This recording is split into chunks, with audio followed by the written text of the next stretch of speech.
पहला क्वेश्चन देख सकते हैं, इसमें क्या कहा गया है, किसी रेलगाड़ी की बिना रुके गति 60 किलोमीटर प्रति आवर से और रुकने के कारण 40 किलोमीटर प्रति आवर से। अगर रेलगाड़ी क्या करे, बीच बीच में जो स्टॉप है अगर वो उन स्टॉप पे रुके तो उसकी चाल कितना हो जाएगी, 40 किलोमीटर प्रति आवर से। तो पूछा क्या, वह 1 घंटे में कितना मिनट रुकेगी, इसमें आपसे ये पूछेगा। ठीक है, इस क्वेश्चन को सॉल्व करने के लिए मैं आपको सबसे आसान तरीका बता रहा हूँ।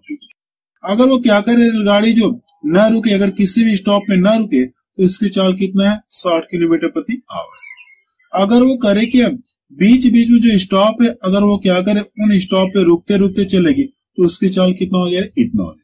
तो प्रश्न आपसे ये पूछा गया कि 1 घंटे में कितना मिनट रुकेगी, 1 घंटे में कितना मिनट रुकेगी, इसमें आपसे ये पूछेगा। तो इस क्वेश्चन को सॉल्व करने के लिए मैं आपको सबसे आसान तरीका बताऊं। आपको करना है कि इन दोनों का अंतर करें, इन दोनों का अंतर करें, कितने का अंतर मिलेगा, 20 का अंतर मिलेगा। कितने का मिलेगा, 20 का अंतर मिलेगा। और इसके बाद करना है कि आपको बिना रुके वाली चाल से क्या करिए, भाग दीजिए। बिना रुके वाली चाल से क्या करिए, आप इसमें भाग दीजिए। अब देखिए आपको एक इसमें आएगा, घंटे में आएगा, तो इसे मिनट में कन्वर्ट करने के लिए क्या करिए, आप 60 से गुणा करिए। अब इसका कैलकुलेशन करिए, आपको क्या आ जाएगा, आंसर आ जाएगा। देखिए 60 से 60 कट गया तो बचा कितना, 20 मिनट। यानी आप बता सकते हैं कि जो रेलगाड़ी है 1 घंटे में कितना मिनट रुकेगी, बीच बीच जो स्टॉप रहेंगे अगर उन स्टॉपों को जोड़ा जाए तो कितने मिनट के रुकेगी, कितने मिनट के लिए रुकेगी, 20 मिनट के लिए रुकेगी। ये इसका आंसर है।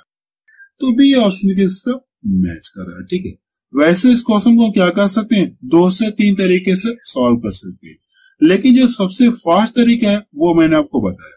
इन दोनों का अंतर करेंगे और बिना रुके वाली चाल से क्या करेंगे, भाग दे देंगे और इसे मिनट में कन्वर्ट करने के लिए 60 से गुणा कर लीजिए, आपको क्या आ जाएगा, आंसर आ जाएगा। चलिए अगला क्वेश्चन देखा जाए, क्या क्वेश्चन एग्जाम में पूछा गया।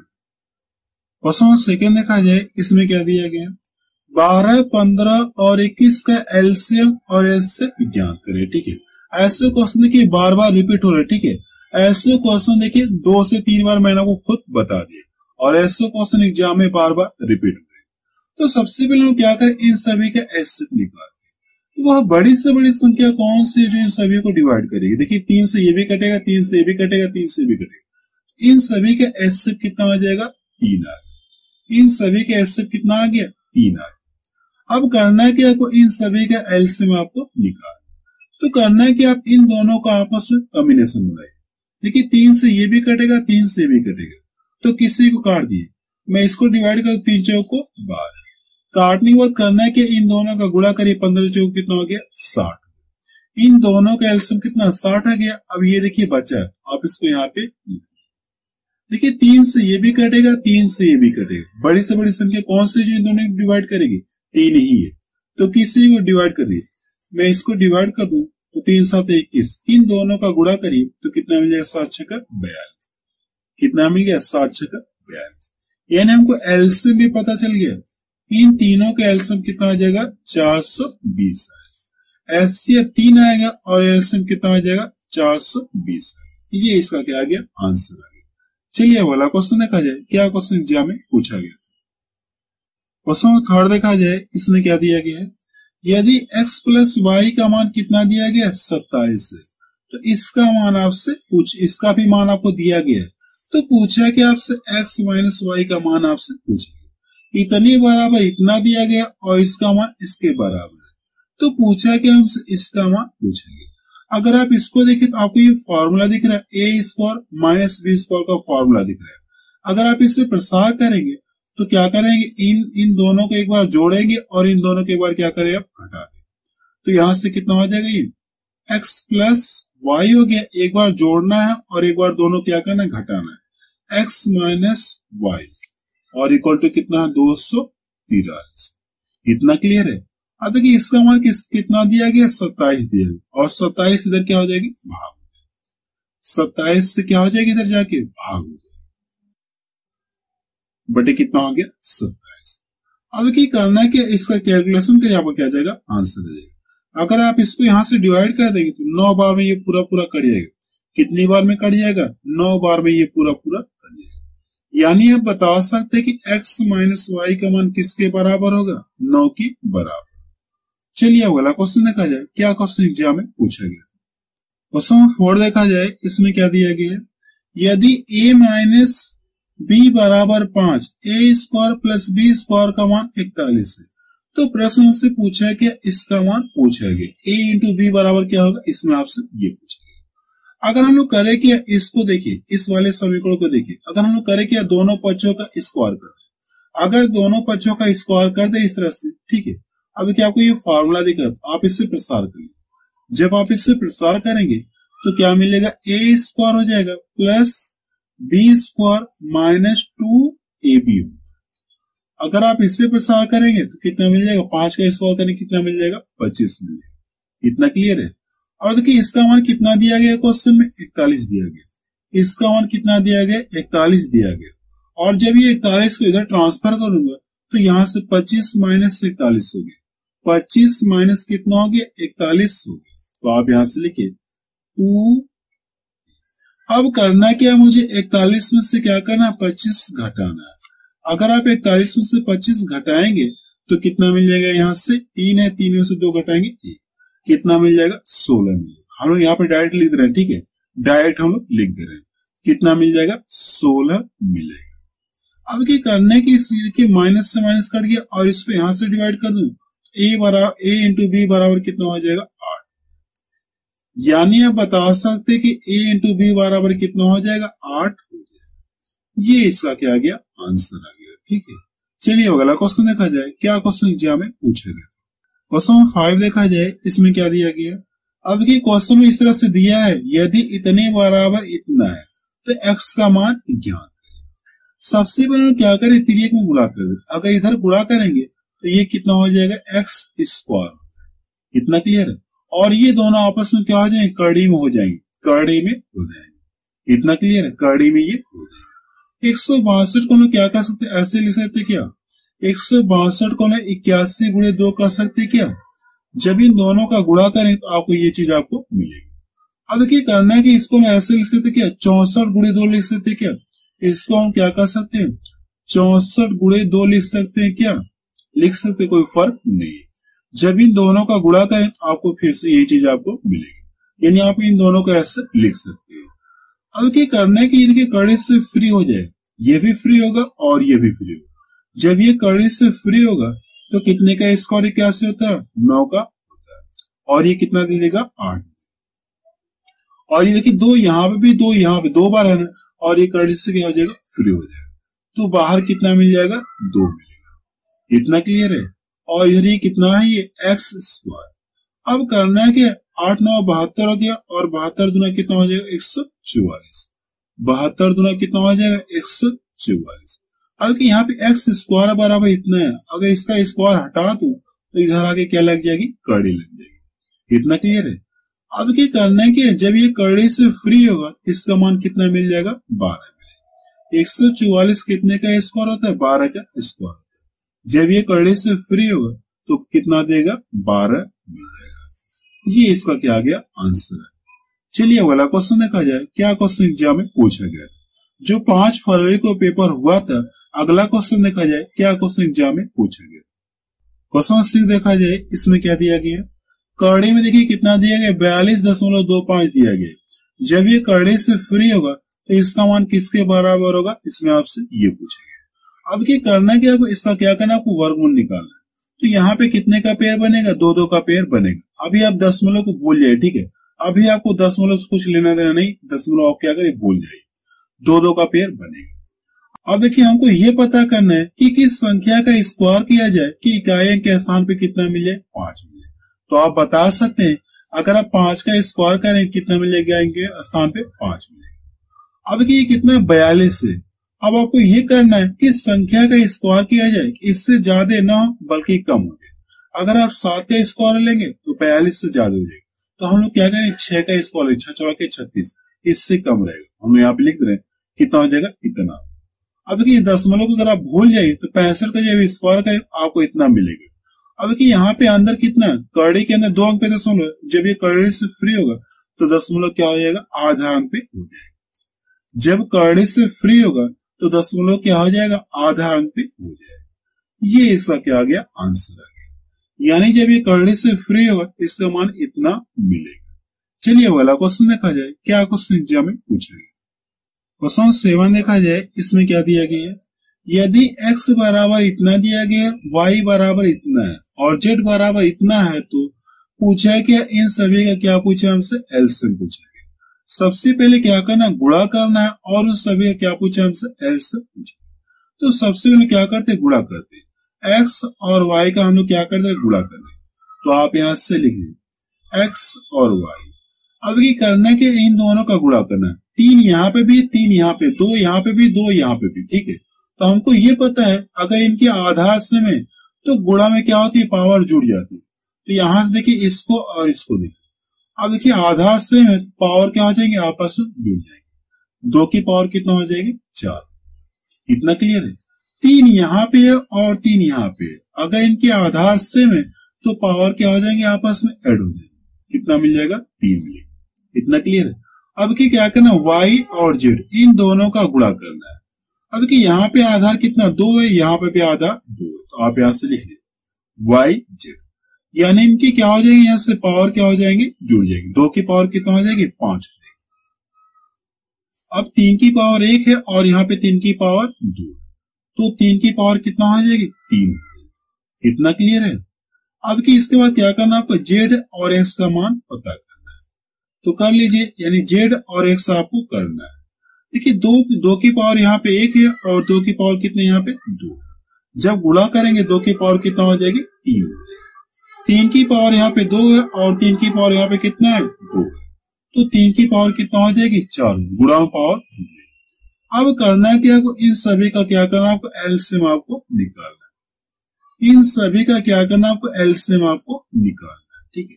तो एलसीएम का मतलब ये हो जाएगा कि जो सबसे बड़ी पावर रहेगी वही आपको क्या हो गया, एलसीएम आ जाएगा। तो 2 यहाँ पे भी, 2 यहाँ पे भी, 2 यहाँ पे भी, लेकिन हमको क्या करना, सबसे बड़ी पावर वाला कॉमन लेना है। सबसे बड़ी पावर वाला लेना है। 2 की पावर कितना हो जाएगा, 5। मैक्सिमम देखिए 5 पावर, तुम लोग क्या करेंगे, वही ले लेंगे। एलसीएम की बात हो तुम लोग क्या करेंगे, जो सबसे बड़ी पावर रहेगी उसी को हम लोग लेंगे। अगर एचसीएफ की बात होती जो सबसे छोटी पावर रहेगी तो हम लोग क्या करते, उसको यहाँ पे लिखते। लेकिन एलसीएम की बात हो रही तो जो सबसे बड़ी पावर है वही आपको लिखना होगा। अब देखिए करने के, देखिए 3 सभी में कॉमन दिख रहा है। अब क्या करना, जो सबसे बड़ी पावर है वही आपको लेना हो। तो 3 की पावर कितना मैक्सिमम, 4। ये इसका क्या आ गया, आंसर है। यानी आप बता सकते हैं कि इन सभी का गुणा करने के बाद एलसीएम कितना आ जाएगा, इतना आएगा। ये इसका आंसर आ गया, ठीक है। चलिए अगला क्वेश्चन देखा जाए, क्या क्वेश्चन एग्जाम में पूछा गया। क्वेश्चन 8 देखा जाए, इसमें क्या दिया गया है, एक त्रिभुज का आधार 6 सेंटीमीटर तथा ऊंचाई 8 सेंटीमीटर है, तो क्षेत्रफल ज्ञात करें, ठीक है। हमको ये पता है कि किसी भी त्रिभुज का क्षेत्रफल बराबर क्या होता है, किसी भी त्रिभुज का क्षेत्रफल बराबर क्या होता है, आप यहां से लिख लीजिए। अगर नाम न दिया जाए, समबाहु त्रिभुज, विषमबाहु त्रिभुज, ठीक है। अगर किसी भी त्रिभुज की बात करी जाए, जनरली हम क्या करते हैं, यही फॉर्मूला लिखते हैं, 1/2 होता है आधार इंटू ऊंचाई। ये तो फॉर्मूला लिखते हैं, आधार इंटू ऊंचाई। अब कि हमको सब कुछ पता है, आधार भी पता है और ऊंचाई भी पता है। आधार कितना दिया गया, 6, और ऊंचाई कितनी देगी, 8 देगी। इसको यहां से डिवाइड कर दो, 3 बार में कट गया, और इन दोनों का आपस में मल्टीपल कर दो, तो कितना मिल जाएगा, 8 त्रिका 24 सेंटीमीटर स्क्वायर। ये इसका क्या आ गया, आंसर है। इसका आंसर कितना गया, 24 सेंटीमीटर स्क्वायर। चलिए वाला क्वेश्चन देखा जाए, क्या क्वेश्चन एग्जाम में पूछा गया। क्वेश्चन 9 देखा जाए, इसमें क्या दिया गया है, ए और बी किसी काम को 40 दिन में कर सकते हैं। आप यहां से कर सकते, बी 60 दिन में कर सकता है, तो ए अकेला कितने दिन में करेगा, इसमें आपसे ये पूछेगा, ठीक है। देखिए इस क्वेश्चन में ये कहा गया है कि ये दोनों मिलकर किसी काम को 40 दिन में कर सकते हैं। बी अकेले उसी काम को 60 दिन में कर सकता है, तो ए अकेले उस काम को कितने दिन में करेगा, इसमें हमसे ये पूछेगा। तो सबसे पहले जो दिया गया आप यहां से लिखिए, ए प्लस बी दोनों मिलकर कितने दिन में करने के लिए कह रहे हैं, ये लोग 40 दिन में करने के लिए कह रहे हैं। इतना क्लियर है। और जो बी है उसी काम को कितने दिन में करने के लिए कह रहा है, 60 दिन में करने के लिए कह रहा है, और पूछा कि अकेले उस काम को कितने दिन में फिनिश करेगा। तो करना है कि आपको इन दोनों का एलसीएम निकालें। अगर आप इन दोनों का एलसीएम निकालेंगे, देखिए 20 से ये भी कटेगा, 20 से भी कटेगा, यानी वो कौन सी बड़ी से बड़ी संख्या जो इन दोनों को डिवाइड करेगी 20 से, तो किसी को डिवाइड करें 20 गुना 40, 2 बार में कटा, 2 का लाके आप इसमें गुणा करिए, कितना हो जाएगा 120, यानी इन दोनों का एलसीएम कितना हो गया 120। जैसे आप एलसीएम लेंगे आपको क्या पता चल जाएगा, टोटल वर्क आपको पता चल जाएगा। अब इसके बाद करिए कि इससे भाग देंगे। अगर आप इससे भाग देंगे, भाग कितनी बार जाएगी 3 बार, इससे भाग देंगे तो भाग कितनी बार जाएगी 2 बार। यहाँ पे देखिए दोनों मिलकर एक दिन में कितना काम करें, 2 काम करें, और भी एक दिन में कितना काम करें, 2 काम करें। अगर इसको यहां से घटा दूं तो मुझे ये पता चल जाएगा कि ए एक दिन में कितना काम करा, 1 काम करा। ए जो है एक दिन में कितना काम करा, 1 काम करा, और करना कितना 120 काम करना है। अगर जो ए एक दिन में 1 काम करा है तो 120 काम करने में कितना टाइम लेगा, कितना टाइम लेगा 120 दिन का समय। ये इसका क्या आ गया आंसर आ गया। इसका आंसर कितना आ गया 120 आ गया। चलिए अगला क्वेश्चन देखा जाए, क्या क्वेश्चन एग्जाम में पूछा गया। क्वेश्चन 10 देखा जाए, इसमें क्या दिया गया है, 5 पाइप किसी टंकी को 8 घंटे में भरते हैं, तो समान कैपेसिटी यानी समान क्षमता के 8 पाइप टंकी को कितने समय में भरेंगे, इसमें आपसे ये पूछेंगे। 5 पाइप जो 8 घंटे में भरने के लिए कह रहे, आप यहां से कर लीजिए 5 गुणे 8, इतना क्लियर है। फिर क्या कहा गया, समान कैपेसिटी वाले कितने पाइप, 8 पाइप कितने समय में भरेंगे, इसमें हमसे ये पूछेंगे। हम लोग मान लें कितने समय में भरेंगे, x घंटे में भरेंगे। देखिए अब करना है कि इसका कैलकुलेशन देखिए, 8 से 8 करके x बराबर कितना आ गया 5, x बराबर कितना आ गया 5, यानी कितने समय में भरेंगे 5 घंटे में भरेंगे। चलिए अगला क्वेश्चन देखा जाए, क्या क्वेश्चन एग्जाम में पूछा गया। क्वेश्चन 12 देखा जाए, इसमें क्या दिया गया, 1 रुपया 50 पैसे और 25 पैसे के 3 सिक्कों का अनुपात इतना है और 50 पैसे के सिक्कों की संख्या 80 है, कुल धन ज्ञात करें। 50 पैसे के सिक्कों की संख्या दिया गया और पूछे कि कुल धन कितना है।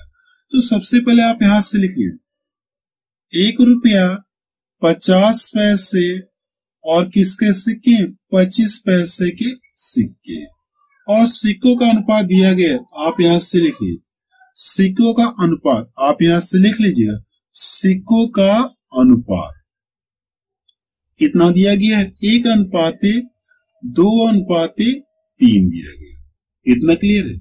और हमको ये पता है कि 50 पैसे के कुल कितने सिक्के, 80 सिक्के, 50 पैसे के कुल कितने सिक्के, 80 सिक्के। अगर रेशियो में देखा जाए तो रेशियो में 50 पैसे कुल कितने सिक्के, 80 सिक्के, रेशियो में देखा है तो 50 पैसे कितने हैं, ये 2। आपको करना है कि इससे क्या करें, आप इसमें भाग देंगे, इससे क्या करें आप इसमें भाग। अगर आप भाग देंगे तो भाग कितनी बार जाएगी, अगर आप इससे भाग देंगे भाग कितनी बार जाएगी, 40 बार जाएगी, इतना क्लियर। भाग कितनी बार जाएगी, 40 बार जाएगी। अब करना है कि आपको इसका गुणा आप इसमें कर लीजिए, आपको ये पता चल जाएगा कि 1 रुपए के कितने सिक्के, ये पता चल जाएगा। इसमें गुणा करें कितना हो गया, 40 हो गया, और इसमें गुणा करें तो हमको ये पता चल जाएगा 50 पैसे कितने सिक्के, इसमें करें कितना हो जाएगा 40 गुना 80, इसमें करें कितना हो जाएगी 4×3 12, 120 सिक्के। और हमसे पूछा कि कुल धन पूछे ना। अब क्या करना है कि अगर 1-1 रुपए कितने सिक्के हैं, 40 सिक्के, तो कितना रुपया देगा, ये रुपए में करें कन्वर्ट करें कितना देगा आपको, 40 रुपए आपको देगा। अगर 1-1 रुपए के 40 सिक्के, जब आप इसे रुपए में कन्वर्ट करें 40 रुपए आपको देगा। अब कि 50-50 पैसे कितने सिक्के हैं, 80 सिक्के, 50-50 पैसे के 80 सिक्के, जब आप इसे रुपए में कन्वर्ट करेंगे तो कितना देगा आपको, 40 रुपए देगा, 40 रुपए आपको देगा। क्योंकि हमको ये पता है कि 2 सिक्के यानी 2 50-50 के सिक्के कितना मिलकर देंगे, 1 रुपया देगा। अब करने के लिए यहां से क्या करें, 25 पैसे कितने सिक्के, इतने सिक्के। अगर 25 पैसे के 120 सिक्के, और हमको ये पता है कि 25 पैसे के अगर क्या कर दिया 4 सिक्के मिला दिया जाए तो 1 रुपया देगा। तो करने के इसे रुपए में कन्वर्ट करने के लिए 4 से क्या करिए भाग दीजिए, 4 3 12, कितना देगा आपको? 30 रुपए देगा। कितना देगा ये? 30 रुपए देगा। अब करना है कि इन सभी को आप जोड़ लीजिए, आपको क्या जाएगा? आंसर आएगा। अगर आप इन सभी को जोड़ेंगे तो कितना हो जाएगा? 110 रुपए। कितना हो जाएगा? 110 रुपया मिलेगा। यानी आप बता सकते कुल धन कितना था? 110 रुपए। ये इसका आंसर आ गया। ठीक है, आप इस क्वेश्चन को एक बार रिपीट करके जरूर से देख लीजिएगा। ठीक है, चलिए अगला क्वेश्चन देखा जाए। क्या क्वेश्चन एग्जाम में पूछा गया? क्वेश्चन 13 देखा जाए। इसमें क्या दिया गया है? पी और क्यू की वर्तमान आयु का अनुपात 7:5 है। 5 वर्ष पहले उनकी आयु का योग 55 वर्ष है, तो बड़े व्यक्ति की उम्र क्या होगी? इसमें आपसे ये पूछा। पी और क्यू के बीच का क्या दिया गया है? रेशियो दिया गया। आप यहां से कर लीजिए, पी लिख लीजिए और ये क्यू, दोनों के बीच का रेशियो कितना दिया गया? 5 7:5 कितना दिया गया? 5। और ये रेशियो कब का? ये वर्तमान का। इतना क्लियर है? अब इसमें ये कहा गया कि 5 साल पहले उनकी आयु का योग कितना था? 5 साल पहले उनकी आयु का योग कितना था? 50 वर्ष था। तो पूछा कि बड़े व्यक्ति की आयु पूछा। अगर ये देखा जाए 5 साल पहले दोनों की आयु का योग कितना? दोनों की आयु का योग कितना? 50 वर्ष। अगर आज की बात कर ली जाए तो देखा जाए तो 5 साल ये भी बड़ा होगा, 5 साल ये भी बड़ा होगा। तो क्या कर दिया? अगर 5 5 10, अगर 10 इसमें जोड़ दूं तो मुझे ये पता चल जाएगा कि दोनों की वर्तमान आयु का योग इस समय कितना होगा? 60 वर्ष होगा। इस समय दोनों कितने वर्ष के होंगे? 60 वर्ष के होंगे, क्योंकि 5 साल ये भी बड़ा होगा, 5 साल ये भी बड़ा होगा। इसमें क्या करिए? 10 आप जोड़ लेंगे, हमको ये पता चल जाएगा कि दोनों की वर्तमान आयु का योग कितना है प्रेजेंट टाइम में। इतना क्लियर है? और ये वर्तमान का रेशियो। अब करना है कि आप इन दोनों को जोड़कर क्या करें? आप इसमें भाग, सॉरी इन दोनों को रेशियो में जोड़ेंगे, 12 मिल गया। इससे क्या करें? आप इसमें भाग, तो भाग कितनी बार जाएगी? 5 बार। जितनी बार भाग गई है और प्रश्न पूछा कि बड़े व्यक्ति की उम्र पूछे ना, तो जो रेशियो में बड़ा होगा उसमें लाके आप गुणा करें, तो इसका गुणा क्या करिए? आप इससे मिला के कर दीजिए, तो 5 7 कितना हो जाएगा? 35। यानी आप बता सकते कि बड़े व्यक्ति की उम्र कितना है? 35 वर्ष। ये इसका क्या आ गया? आंसर आ गया। चलिए अगला क्वेश्चन देखा जाए। क्या क्वेश्चन एग्जाम में पूछा गया? क्वेश्चन 14 देखा जाए। इसमें क्या दिया गया है?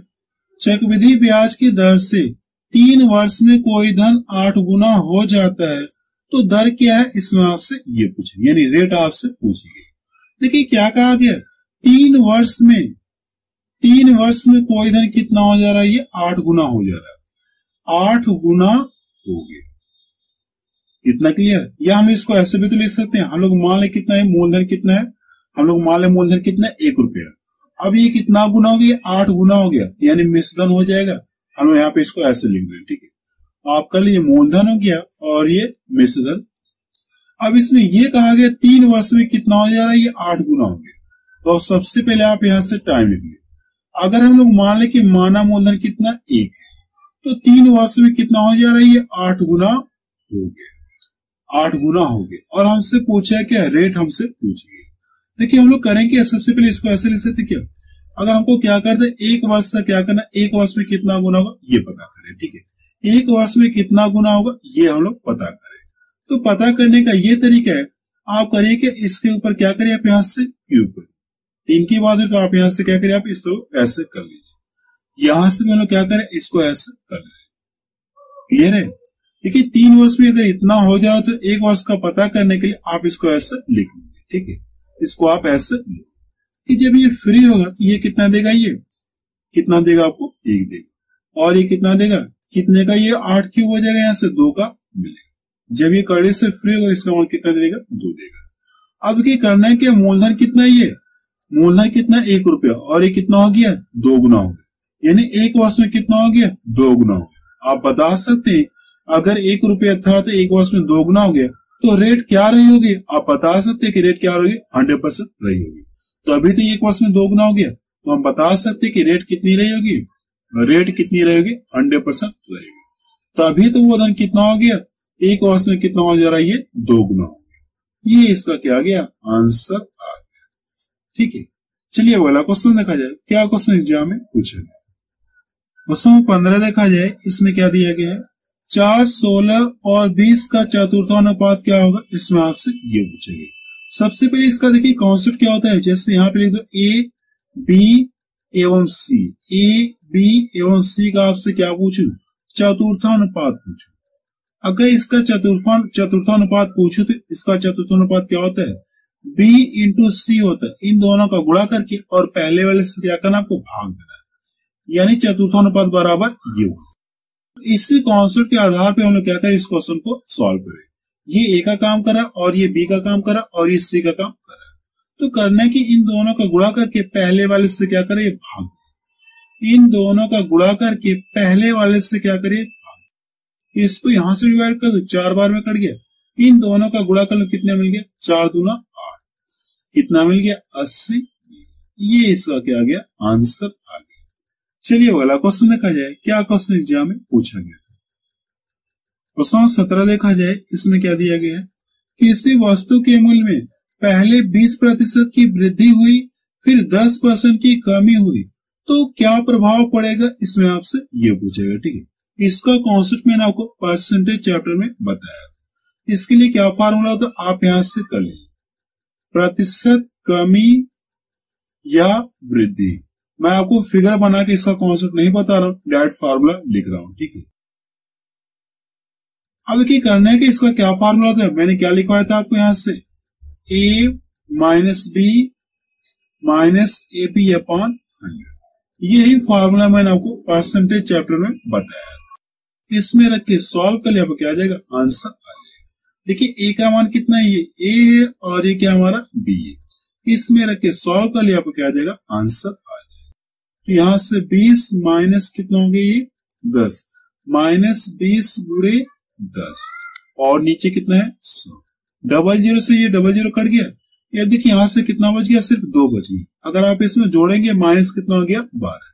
20 में से माइनस 12 घटाएंगे तो कितना मिलेगा, कितना मिल जाएगा, 8 मिलेगा। यानी ये प्लस में 8 मिलेगा। ये जो 8 मिलेगा क्या मिलेगा, प्लस में मिलेगा। यानी ये बता सकते हैं उससे क्या हो रही है, वृद्धि हो रही है। उससे क्या हो रही है, वृद्धि हो रही है। यानी इतने का क्या हो रहा है, लाभ। 8% का क्या हो रहा है, लाभ। यहाँ पे प्लस साइन ये शो कर रहा है, उससे क्या हो रहा है, 8% का लाभ हो रहा है। चलिए अगला क्वेश्चन देखा जाए, क्या क्वेश्चन एग्जाम में पूछेंगे। क्वेश्चन 18 देखा जाए, इसमें क्या दिया गया, किसी वस्तु को 6300 रुपए में खरीदा गया, 6% लाभ पाने के लिए वस्तु को कितने में बेचना होगा, इसमें आपसे ये पूछेगा। ठीक है, ये क्वेश्चन देखिए आसान है। ठीक है, आप इस क्वेश्चन को सॉल्व कर सकते हैं। इस क्वेश्चन को आपको बता नहीं रहा हूं, आपको करने के इस क्वेश्चन को सॉल्व करके बताना है कि इसका आंसर कितना आ रहा है। चलिए अगला क्वेश्चन देखा जाए, क्या क्वेश्चन एग्जाम में पूछा गया। क्वेश्चन 19 देखा जाए, इसमें क्या दिया गया है, लड़कियों की संख्या का 2/5 और लड़कों की संख्या का 3/5 बराबर है। यदि कुल संख्या 250 है तो कितने लड़के हैं, इसमें आपसे ये पूछेगा। सबसे पहले जो कंडीशन दी गई उस कंडीशन को लिख रहे हैं। ठीक है, अब इसमें देखिए क्या करें, लड़कियों की संख्या कहा कि लड़कियों की संख्या का कितना, 2/5। फिर क्या कहा गया, लड़कों की संख्या कितना, 3/5। ये दोनों आपस में क्या है, बराबर है। अब करना के सबसे पहले कि ये 5 से 5 कट गया। अब करना कि आपको जी को यहीं पे रहने दीजिए और इधर बी को इधर लाऊं, तो जी बटा कितना हो जाएगा, बी। जी बटा कितना हो जाएगा, बी। और जी बटा बी को हम ऐसे भी लिख सकते हैं, अनुपात के बीच में लिख सकते हैं। जी बटा बी को हम क्या कर सकते हैं, जैसे ऐसे मिले कि नहीं मिलेगा, ऐसे मिलेगा। इसको हम ऐसे भी लिख सकते, कोई फर्क नहीं। और देखिए यहाँ पे 3 तो यहीं पे रहेगा और ये जाके इधर बटा हुआ 3/2 मिलेगा और 3/2 को आप ऐसे लिख सकते हैं। इतना क्लियर है। अब देखिए कुल संख्या आपको पता है कितनी है, 250। टोटल संख्या कितनी है, 250 है। लड़कों लड़कियों की संख्या मिलाकर 250। अगर रेशियो दोनों को जोड़ा जाए तो कितना मिलेगा, कुल 5 मिलेगा। इस योग से इस योग में क्या करिए, भाग। तो भाग कितनी बार जाएगी, 50 बार जाएगी। और पूछे कि लड़कों की संख्या पूछे ना, तो लड़कों वाले में लाके आप गुणा कर दिया, आपको क्या आ जाएगा, आंसर आ जाएगा। इसका गुणा इसमें करेंगे, कितना मिल जाएगा, 60, कितना मिलेगा, 50 गुना 100 मिलेगा। यानी आप बता सकते कितने बॉयज हैं, कितने लड़के हैं, 100 लड़के। अगर प्रश्न लड़कियों की संख्या पूछता तो हम लोग क्या करते, इसका गुणा इसमें कर लेते, यानी 150। लेकिन लड़कों की संख्या पूछे तो हमारा ये क्या आ जाएगा, आंसर आ जाएगा। चलिए अगला क्वेश्चन देखा जाए, क्या क्वेश्चन एग्जाम में पूछा गया। क्वेश्चन 20 देखा जाए, इसमें क्या दिया गया है, एक आयत का क्षेत्रफल 150 सेंटीमीटर स्क्वायर है, लंबाई 15 सेंटीमीटर है, परंतु लंबाई को 4/3 कर देने पर नया परिमाप क्या होगा, इसमें आप ये पूछे। परिमाप का मतलब क्या होता है, जैसे अगर ये आयत है तो चारों भुजाओं का योग आपसे पूछा गया। आपसे क्या पूछा गया, चारों भुजाओं का योग आपसे पूछा गया। तो सबसे पहले देखिए क्या दिया, क्षेत्रफल दिया गया, और क्षेत्रफल का मतलब क्या होता है, आयत का क्षेत्रफल क्या होता है, लंबाई गुणे चौड़ाई। तो आप यहां से कल L इंटू बी बराबर कितना दिया हमको, 150 दिया, और लंबाई हमको पता है, लंबाई का मान कितना है, 15। अगर इसमें क्या कर दू, 15 से भाग दू, 15 से भाग दू तो मुझे क्या पता चलेगी, चौड़ाई पता चलेगी। चौड़ाई कितना है, 10 सेंटीमीटर। अब इसमें ये कहा गया कि लाइन से, परंतु लंबाई को क्या कर दिया, 4/3 कर दिया जाए। लंबाई को क्या कर दिया जाए, 4/3 कर दिया जाए, और लंबाई कितना है, 15। अगर आप इसका 4/3 करेंगे तो ये देखिए इससे करिएगा, 3×5 = 15, इन दोनों का गुणा करके कितना मिल गया, 20। यानी लंबाई आपको कितना पता चल गई, नई लंबाई आपको कितना पता चल गई, 20 सेंटीमीटर। और हमसे पूछा क्या, परिमाप पूछा, आयत का परिमाप पूछा। तो आयत का परिमाप बराबर क्या होता है, 2 L + b। आयत का परिमाप बराबर आप यहां से लिख, परिमाप बराबर क्या होता है, 2 L + b। यानी इन दोनों को जोड़कर क्या करना, आपको 2 गुना कर देना। अगर आप इन दोनों को जोड़ेंगे तो कितना मिल गया, 30 मिल गया, और 30 का करना क्या, आप 2 गुना करेंगे तो कितना मिल जाएगा, 60। यानी परिमाप आपको कितना पता चल गया, 60 सेंटीमीटर। ये इसका आंसर है। आयत का परिमाप आपको कितना पता चल गया, 60 सेंटीमीटर, नया परिमाप। ठीक है।